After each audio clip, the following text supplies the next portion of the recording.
Magandang araw mga kalakbay! Ngayon, papunta kami sa isang makasaysayang lugar sa Taal, Batangas, sa tahanan ng pinakamalaking simbahan sa buong Asia, ang Taal Basilica.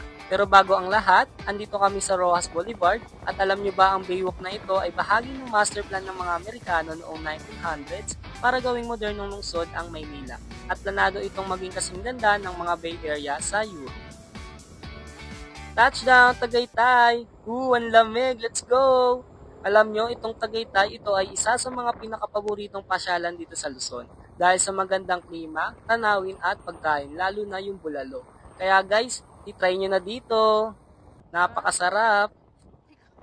At ngayon, papunta naman kami sa Lemery, Batangas at isang oras na lang nasa Taal, Batangas na kami. Let's go! Hey!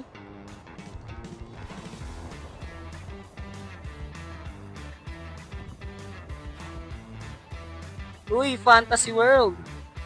Akala ng iba nasa Tagaytay ito, pero hindi, nasa Lemery, Batangas lang ito.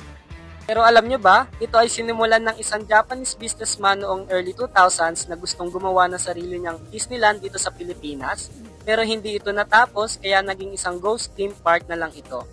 Perfect pang photoshoot, cosplay, or horror movie. At ito na nga, nakarating na kami sa Taal Basilica. Grabe, napakaganda at napakalaki. Alam mo ba, ito ang pinakamalaking simbahan sa buong Asia. May haba lang naman siya na 88.6 meters at lapad na 48 meters. Parang kasing laki ng pangarap ko, di ba?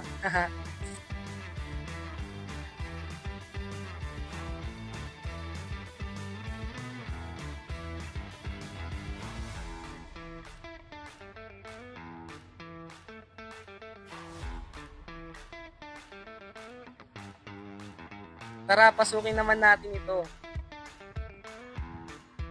Noong 1754, pumutok ang Bulkang Taal at winasak ang original na simbahan, pero hindi sumuko ang mga taga-Taal at itinayo ulit ito mula 1856 hanggang 1865. Kaya ang nakikita natin ngayon ay isang Baroque-style masterpiece gawa sa coral stones at adobe.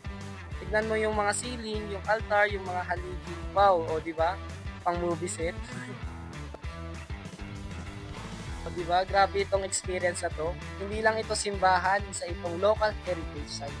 Dito umiikot ng pananampalataya, kultura at kasaysayan ng mga taga-Taal.